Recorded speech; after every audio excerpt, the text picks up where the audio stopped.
Teritorijalno širenje, ekonomski napredak, uspostavljanje snažne monarhice, poboljšanje izgradnja gradova, vladar koji je nadmašio sve svoje prethodnike, ali i nasljednike, prvi kralj Bosne, Tvrtko I Kotromanić.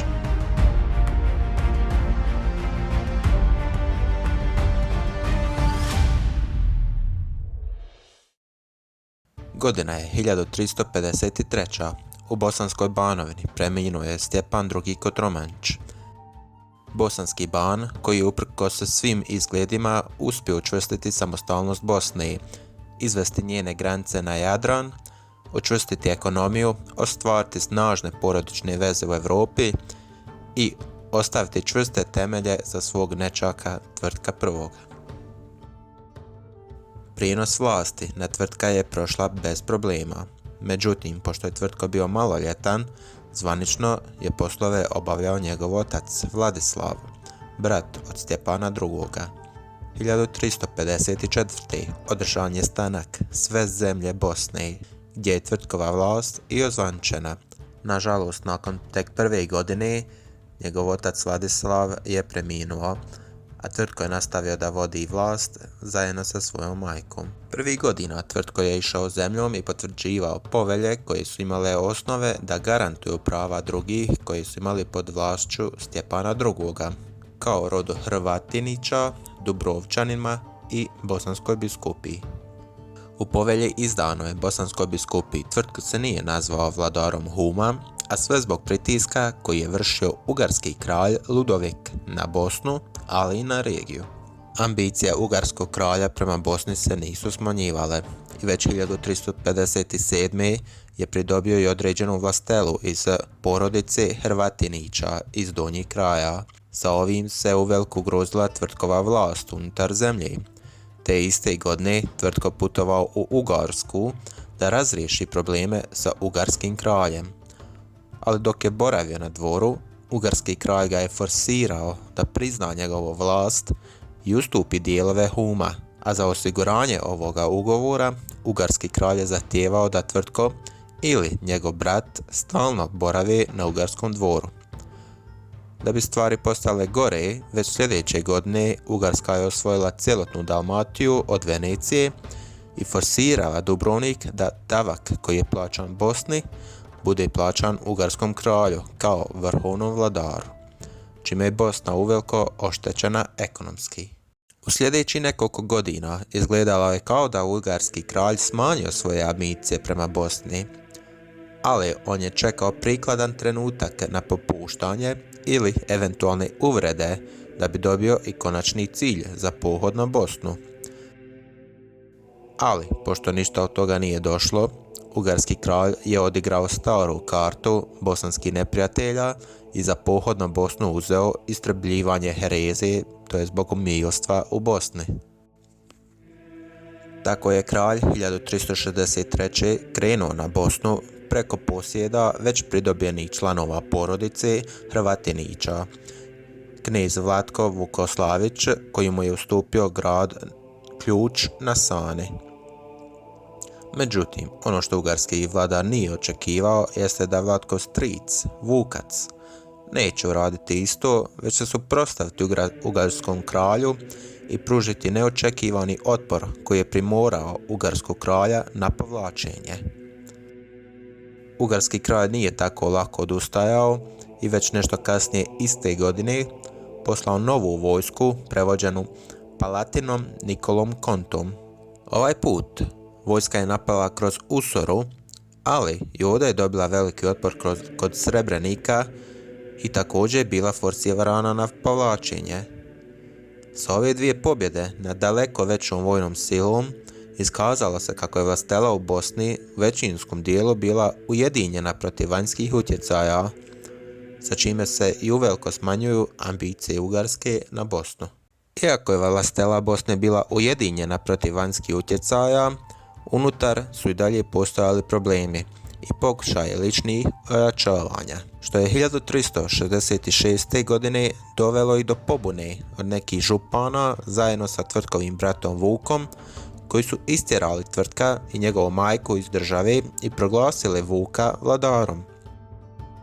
Ova pobuna nije dugo trajala jer je Tvrtko uspio pridobiti podršku ugarskog kralja sa kojim je sada bio u miru i time vratiti vlast, dok je njegov brat pobjegao u Dubrovnik. Eventualno je došlo do izmirenja braće, ali nepoznato pod kojim uvjetima. Iako su problemi sa Ugarskom bili okončani, došli su novi, ovaj put sa juga. Srpski župan Nikola Altomanić je silom preuzeo neke oblasti od drugih srpskih vazala u Gornjem Podrinju, Srednjem i Donjem Polinjem, Trebinjem, Konavalima i Dračevicom. Sa time se približio Bosanskoj Banovini, sa čime je počeo praviti probleme. U početku je želio da pridobi neku bosansku vlastelu koja je nešto ranije bila u pobuni protiv Tvrtka kao Sanka Miletovića, koji je još uvijek bio u zavadi sa Tvrtkom. Tvrtko je ovo pokušavao da riješi diplomatskim putem, ali eventualno je bio forsiran da vojno interveniše protiv Sanka i istjera ga iz Banovine. Nikola je i dalje pravio probleme, ali ne samo Tvrtku, već i Dubrovniku i srpskom knezu Lazaru Hrebeljanoviću. To je dovelo do saveza između ovih strana, kojima je još i ugarski kralj poslao pomoć. Do kraja 1373. Nikola je poražen, a njegove zemlje su razdijeljene. Tvrtku i Bosni je pripalo Podrinje sa Pivom, Terom, Srednjim i Donjim Polimljem, uključujući Prijepolje, Pljeva, Foča, Onogošt, Bileča, Gacko i Mileševa.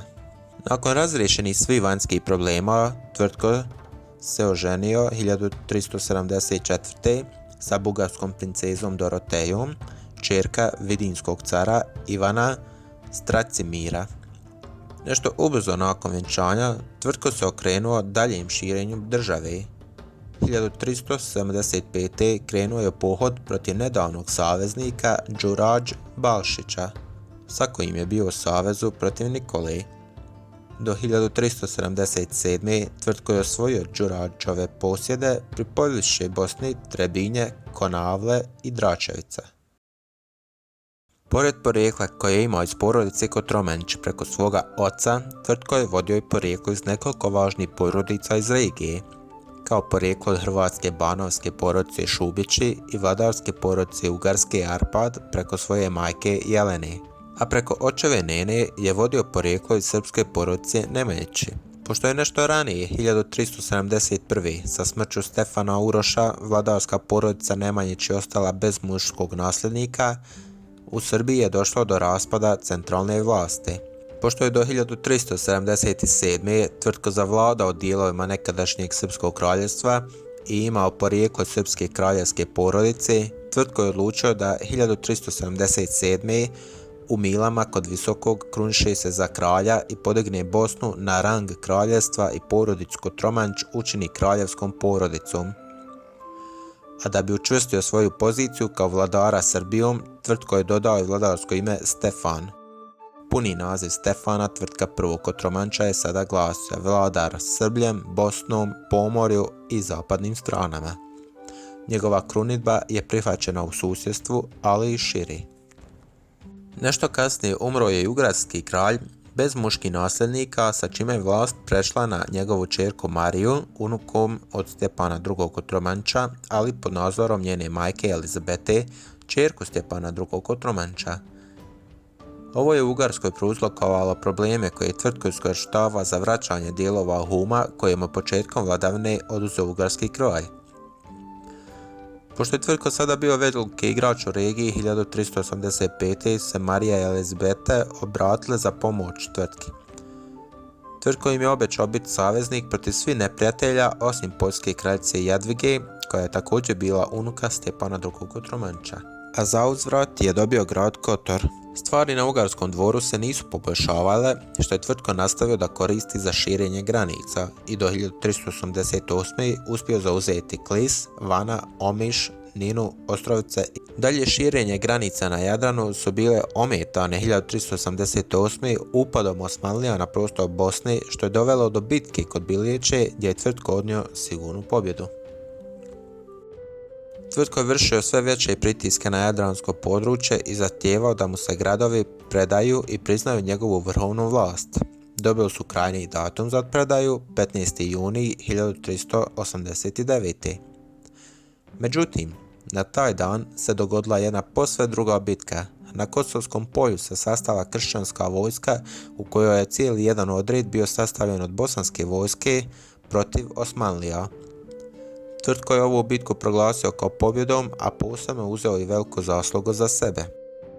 Pošto je to bilo gotovo, Tvrtko se vratio ratovanju na zapadu i konačnim pohodima je do 1390. osvojio Split, Trogir, Šibenik, Hvar, Brač i Korčulu. Sa svojim uspjesima i osvajanjima Tvrtko je učvrstio poziciju Bosne kao kraljevinu, a njene granice proširio kao nijedan njegov prihodnik, ali ni nasljednik. Međutim, Tvrtko nije puno uživao u svojim poslovnim uspjesima i već sljedeće godine 1391. u 53. godini života je preminuo. Tvrtkove uspjehe nije uspio nadmašiti niko sljedeći nekoliko stotina godina kada Bosna 1600. kao ejalet u Osmanskom carstvu tek nadmašuje granice Tvrtkove kraljevine. Međutim, ostaje pitanje koliko bi toga se postiglo da nije bilo podrške Osmanskog carstva, ali i pitanje koliko bi još dugo trajalo Bosansko kraljevstvo bez osmanskog pritiska.